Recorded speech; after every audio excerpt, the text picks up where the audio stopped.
What's the deal, YouTube? It's your girl, Miss Honey, here for Black Ink Crew New York. You guys know what it is. Season 5, episode 10. This is the second episode of the night. That's right. Tonight we had 2 episodes of Black Ink Crew New York. I'm not mad at it. I'm just exhausted because I also did a review for Underground, which is going to be up right after this one. So yeah, let's get into it without further ado. Okay, before we get going real good with this, go ahead and hit that subscribe button down below. I would love to have you as a member of the tribe. Also, give me a thumbs up. Let me know how you like this video, and also comment down below and tell me what you guys think about what transpired. This second episode had a lot more meat to it to me than the first episode, but let's talk about it, you guys. This episode is called Puppies Are Magic. Okay, so this episode opens with everybody standing around 113th. There is a sign on the door that says for rent. Teddy's there, Walt's there, I think Bay is there, and Richard is there, I think, and Sky. And they realized that Ceasar was serious about closing Black Ink 113th. And Teddy immediately says that he blames Sky. You know, Sky's, you're the blame for this because you couldn't hold it in the road. And Sky's like, well, if I'm responsible for this, then I'll apologize. Wooda wooda wooda. But I'm like, whatever, Sky. Last night, all you had to do was be chill, play it cool. Even if you wanted to jump on the girl and beat her up, be chill, play it cool, and even make her think it's cool and it's all right. But no, you got to run around like a freaking wild animal to try to jump on this girl. Now, if all you done to her, she made a comment about you not having your kids, which is true. And all is fair. You know, when you coming at her with such an aggressive manner. But anyway, she says she's going to try to apologize. Teddy comes off very condescending. Like I said from last episode, I don't know if it's that Teddy has lost the weight or if this is his newfound fame, but he's a real dick. So he says to everybody, y'all need to figure out what y'all going to do. You know, they said, we need to figure out what we're going to do. Teddy said, no, y'all need to figure out what y'all going to do. I got a key to the shop. I can come and go. Y'all need to figure out what y'all gonna do. So he makes his way on across the street. Sky's hollering out at him, why you always walking off and leaving us? Why you always leaving us? Now, mind you, we've come off the heels of this team builder where he done gave her a bear hug and he's told her that he is there for her always, the whole nine. So now that he's walking off, of course she feels some type of way, but everybody did because he made it seem like they was all in this on their own and he can do whatever he want to do because that's his cousin and that's his family. And it was a real screwed up way to do things, but that's Teddy. Anyway, like I said, Sky wants to apologize, and Teddy said he got keys to both shops, so he don't give a darn. So Sky said Ted thinks he's better than everybody else because he's family with Cease. Well, yeah. And then we see Cease and Kid talking about Rose versus Henny. That was boring. Cease has is serious about his business. And he told Kid straight out, I'm dead serious. I'm not trying to, drag no dead body up a hill.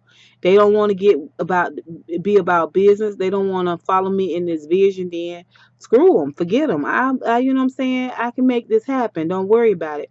And Kid's got a good point. You don't build an empire by closing businesses, but at the same time, if you got to close it until you can get it staffed properly, then do that. But instead of sitting there talking about Rose, you might want to get some staff up in there. But it's for the show. Okay, so in comes Cherokee D, who is a big booty porn star, and she wants her man's name tattooed on her side. And Ceasar's like, oh, okay, well, this time next year I'm gonna be covering this tattoo up. He did a really, really beautiful tattoo on her. But while he was doing the tattoo, I thought it was great. He kind of likened um what's going on with 113th to getting a bad tattoo, and that not being the end. At the end of the day, you could always do a cover up or something like that. So it was a good little moment. Like I said, it was a pretty tattoo. Um, yeah. So then what do we see? Duchess coming through the airport with her and her crew. They all look dusty. They all look rusty. As far as I'm concerned, they give North Carolina a bad name. Every time I see any of them, they all look slightly rusty and dusty, and it's tiresome. So I guess she with her sister, her cousin. I can't remember who this chick is, but Duchess has seen pictures of C's out with Tattoo Baby in Miami, so she's there to come and scavenge for through where her and Caesar live there, get her some stuff and move out. That's what she says her goal is. Um then we see C's on FaceTime with Tattoo Baby, and he really seems like he's feeling her. I think it's because it's easy breezy and she's not busting his balls about every little bitty thing. Then we see the Black Ink crew, 113th Ink crew. They not able to day drink at the shop because it's closed. So they day drinking at the pool hall, and they trying to kind of brainstorm about 113th. And this is where the title of the episode comes up with, because Bae thinks that if they get C's a puppy, it's gonna make everything better because puppies are magic. Okay, dumb idea, Bae. So Dutch's cousin calls the shop. She calls to make an appointment with C's. Well, C's has done his last tattoo. He's done for the night. You can come in next week. This is what Kit tells the girl, and she's like, "Oh, okay, thank you." So they feel like they got time enough to go by Dutch and C's apartment in New York, and Dutch get a few things. So she goes in, and this my feeling about this whole situation. Okay, you and your man having problems. You have already learned, one, that you love your man. You don't want to see no harm come to him. Two, that this chick is lying and it's not true. Um, Even though you've learned this new stuff about from this video that somebody has seen you, and you see him dancing with this chick, um, you still don't have like this rational mind where you're gonna say, you know what? I jumped the gun once. Let me at least talk to my man. Let me at least look in his eyes and see what's really going on. You don't do that. You see another video, another piece of evidence that you still decide you're not going to vet. You go to the house and you got your girl on a mission to go and clean all your stuff. And you get her one tub to go and clean out your stuff out of this man's bedroom. Now, okay, that's fine. But when you get there, you see that your stuff ain't packed up, your stuff ain't at the door, your stuff ain't been sought out. Everything is right where you left it. That should tell you right there that your man don't mean you no harm. Because when a man trying to dispose of you, okay, when he don't have no feelings for you and he done moved on, he get your stuff up out of his house. He pack it up, whether it's in a Walmart bag, a garbage bag, or just throw it out on the street. Box it up and throw it out on the street. You don't see any of that. You still don't take a minute. You see what I'm saying? You still don't take a minute. Okay, you a business owner, you a college graduate, all of that, and you don't know how to communicate and reason with a person. Critical thinking, that you dumb. You dumb. You dumb. Even if you're doing it for the show, you dumb. You dumb to let yourself be portrayed like this. Anyway, so she decides while her sister doing the real work, she's gonna go through his computer and his mail and all this stuff. So they just tossing the place up really. She goes through the computer and she's like, bam, there is Pussy pictures. So her and the girl going through and open the pictures up, and then they find screenshots of conversations that happened back in 2015 during her grand opening. Now, she don't do any investigation beyond that. She just feels like you've been caught, you've been busted. They grab it, the stuff she looked like she was grabbing to me didn't even look like it was worth coming back to New York for, but okay. And they decide to take the computer too. So Caesar's on his way there. They're loading up the cab. It looked like it took them one load, so she couldn't have had much there. Or she left a bunch of stuff she didn't want.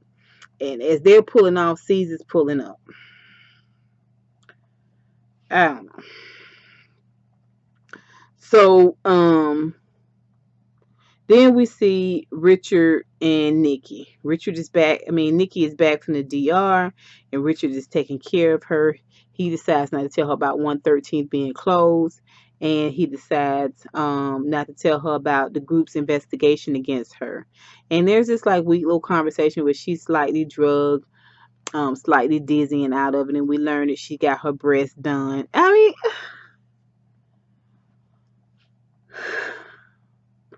it's stupid to me, y'all, and I'm gonna tell you why it's dumb to me. Because if you building with a dude, if you trying to make something happen with a dude, why would you take money to go and spend money on cosmetic surgery? You really trying to build with this dude, build with this dude. Where you getting the money for this? What's going on, girl? Where are you getting these lump sums of money? Like cash dollar bills. Where you getting this money to get stuff done from? I don't get it. I don't understand it. It's something in the milk not clean. It's something in the milk not clean with this chick. All right. And it shows a level of immaturity where you got a little stress. So what you gonna do is go and do something for yourself to make yourself feel good. When building with your man should make you feel good. Accomplishing something as a couple should make you feel good. Y'all ain't ready. Y'all ain't ready. You or Richard not ready. And I feel like by next episode I'm gonna be ready to go back to calling him old shit. I don't think we got too many more Richards left in this situation because right now he doing dumb after dumb and I can't really deal with it. Okay, so then we see CC's back at home. He calling Ted and he calling Dutch because he realized she had been in the apartment and ramshackle the apartment and took his computer. And he want Ted to get over there. C's called BS on her. And, she rolling him over, and she texted him and saying, yeah, you got Pussy pictures on your your computer, all this, that, and the third. And he said to himself, Dutch, why wouldn't you stay here and talk to me about it? Why wouldn't you talk to me face to face about it? Why wouldn't you give me an opportunity to explain? You once again going half cocked. Like, what's the deal? And I agreed with him. I really, really did. He calls Ted over there. Ted gets there and Ted is like, so C said Ted plugs his phone up to his computer when he gets there. And Ted also confirms that he do send C's pictures of women. When women send, he said we've been doing that since we was small, when we was, young kids. A girl sent me a pic, a girl sent him a pic, I sent it to him. Which, sidebar ladies, be careful who y'all sending y'all pics to. I don't care what the pic is, pick up. This is a lesson to all you ladies that think y'all sending pictures to y'all man. It's supposed to be private. So, to me, it doesn't matter if he is cheating on her or not at this point. To me, You have already made one dumbass mistake, a glaring dumbass mistake. Don't make another one, especially if you call yourself wanting to work with people. Like, I just don't understand. People call themselves wanting to be together, wanting to be married, but you ain't in it for the long haul. You ain't in it for the thick and the thin. So, what's the point? I mean, what's the point? Grow the fuck up, everybody. Come on. So, then he starts talking a little bit more about the situation, and he realizes it's not just the pictures. There are pictures in there. That's not even, as far as Teddy concerned. You got bigger fish to fry. All your tax paper, all your business stuff, everything is in that computer. That's what you need to be worried about. So then we see the Black Ink Crew 113. Sky has gotten this apartment. They call themselves gonna fry a turkey. Obviously we learned that they city folk from the camping, but we know for real they city folk, because you think you can fry a turkey inside. I don't think it's wise to do that, but they're having a friendsgiving. According to Sky, she's picked up all the food, she's done all the decorations, she's done everything to try to make this thing work. Everything but going and talking to Tiffany and making amends with Tiffany and bringing Tiffany back and letting everything go. You decided, instead of doing all of that, you decided what you're going to do is throw a Friendsgiving. Okay, but it's all about TV though, so all right. Um, Nikki and Richard come in. He's already told her about the shop being closed, and he's impressed because she's decided she's going to support him by coming to this Friendsgiving and helping to convince C's to open Black Ink back up. Obviously, he hasn't told her about what everybody has said about her or their little Google investigation.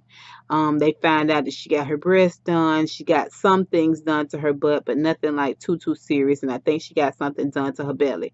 So she probably, it sounded like to me she had at least $15,000 worth of work done. I don't know. Maybe she getting money for being on this show. But okay. So, Ted is coming in like I forget what it is when somebody come in at the last minute and act like an idea is all theirs. I forget what they call that. But anyway, Ted comes in at the last minute with this idea, like he's been a team player all along, and says he did this research on, one of the ways to convince Ceasar is to bring in some money. He did this research on a tattoo convention in Puerto Rico. And he feels like if they all go and make things happen in Puerto Rico, then that's going to convince C's to open the shop back up. So he says plan A is to do this Friendsgiving, the meal.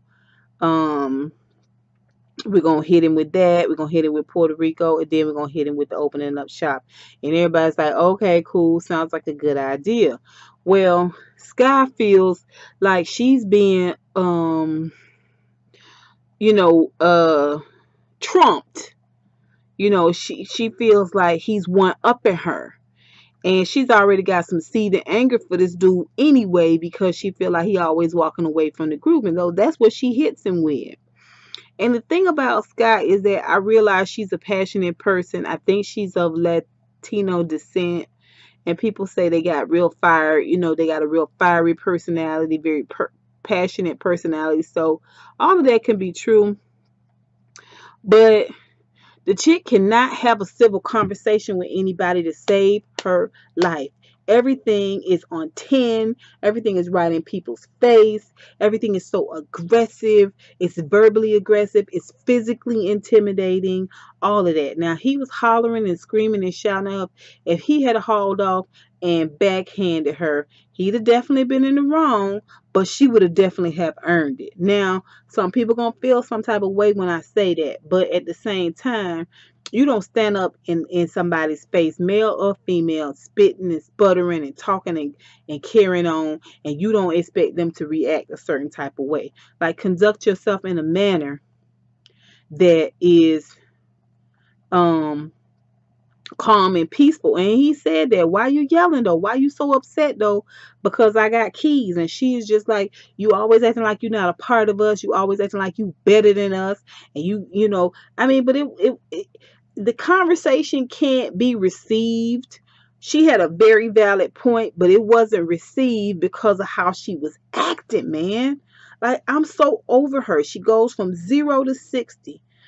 Now, this is the second episode for the night, and she's gone 0 to 60 a good 6 times about one minuscule thing or another. Like when Sky pops off, you don't know if it's something bad happening or if she just excited because she got a good Slurpee. Like, you have no idea because everything is so intense. Her volume is always at a level 9.5, 10, 15. So as they're going back and forth arguing, and once again, everybody stands around and just watches it all happen. Like, she sees walks in while all this is going on. We also got to meet Melody's little baby, and Teddy held the little baby, so that was really, really great. He's a beautiful little boy, but I wouldn't have had my baby around all that bull crap, that's for sure. That's bad energy. Cease walks in while they're arguing, and Walt and everybody's like, oh, of course. So,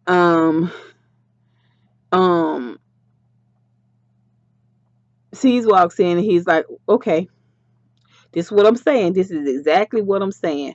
Y'all talked me into coming here because y'all supposed to be trying to be all kumbaya, and I walk in on the same old bull crap that made me close Black Ink in the first place. And Sky wants to know why Teddy got a key. First of all, Sky, be quiet. I'm lumping you up with Donna. Sky, shut the fuck up. Just for once, be quiet. Go on a talking fast. Just shut up. It ain't none of your business why you got a kid. You can't get involved with family. If you think you finna drive a wedge between Cease and his family, you're nuts. And they Caribbean, they islanders. You think you finna drive a wedge between them? You're drunk. You're dumb, Sky. Shut up. And Cease tells her, what do you mean why? It's none of your business why. It is because it is. And then he tells us in the confessional that Teddy don't like to pay his rent. He gets sat out a lot, and when he gets sat out, he goes sleep in the shop. Basically, this my family. We ride or die. Shut the fuck up, Sky. I agree. Cease. So, Cease not hearing all that. Then once again, Donna chimes in. Donna, if you don't shut the fuck up, if you don't have several seats, pull them all up. Okay, you got enough ass to sit in all them seats at one time. Have several seats, Donna. I'm so sick of her. She ain't got jack to say. First of all, you should be silent as all get out. If anybody should be weighing in, it should be Bay.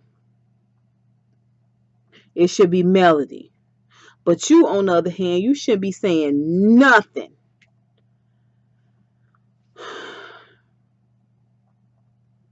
Now, let me say this. Bay weighed in on the conversation, trying to convince Cease to change his mind.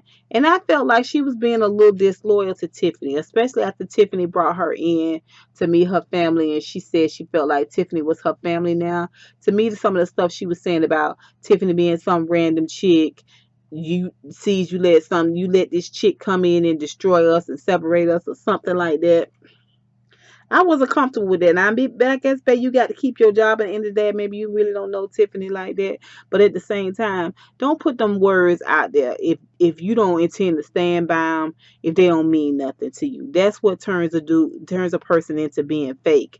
And you, of all people, you supposedly fought Tiffany because you loyal, you believe in loyalty, you don't like disloyalty, and then you do this. That's for you, babe. So Caesar's like, he's not having it. So they hit him with the 1-2. Teddy goes and gets this packet. He's done all the paperwork. He's done all the registration. He's done everything. He just wants Caesar to give a thumbs up on this Puerto Rican Puerto tattoo convention in Puerto Rico. Well, Caesar's impressed. He's impressed because up until this point, Teddy really hasn't done a whole lot to show that he wants to be in a leadership role. And for him to have gone through this, a process that Caesar says himself he tried, but it was too daunting. For him to have gone through this and achieved it, he feels like that's something worth looking at. So he gives a thumbs up on the Puerto Rico trip, and everybody's excited about that. But hold that thought. I'm still not opening up 113th until we go on this trip to Puerto Rico and we see how y'all do. If y'all knock Puerto Rico out the box, then it's on. So, okay. Then we see Dutch back home in North Carolina, and she on one. She with her family and friends, and they roasting C's. Okay, they got pictures of C's, and they putting needles in his eye. Okay, they making little C's dolls that they can step on. Okay, I mean they having a whole full on down with C's or Ceasar festival. Point blank. Period. Mom says, show me what you found in the computer. She shows her mom the stuff that's in the computer. Friends, everybody's like, let this dude go. Leave this dude alone. I'm glad we found out. Her sister says on the slide, I don't know why I'm surprised he can even pull a woman. She made some reference to why would anybody want C's, basically. So Dutch in full dramatic theatrical Dutch style, she unplugs this Apple computer. Okay, you looking to either get monkey stomped Dutch, or you looking to get taken to court. Like this is high end stuff you bashing up. She takes it outside on her deck and throws it and takes a bat and bangs it and destroys the computer. So childish. All of this and you still ain't talked to the man. All this and you still ain't looked the man in the face. You so childish and small minded, Dutch. And frankly, I can see why he would find comfort in somebody else. Okay? I can see why he could care less if you ever come back or not. Because you are you short-sighted, you unreasonable, you jump to conclusions, and like C said, you'll never believe in me. You'll never believe in me. And I see now that that's true. Because you don't really know what's going on. We can surmise, but you don't really know what's going on, Dutch. And you didn't even give a man an opportunity to tell you. How much could you have loved him? And you can't talk and you can't reason with the man. This is something to think about. Next week is supposed to be that much more lit, you guys. Thank you for bearing with me. I know I wasn't my full best, but I hope you guys enjoyed this review. I hope you will subscribe to my channel. I hope you will give me a thumbs up, and I hope you will leave a comment below. Until next time, honeybees, I'll holla.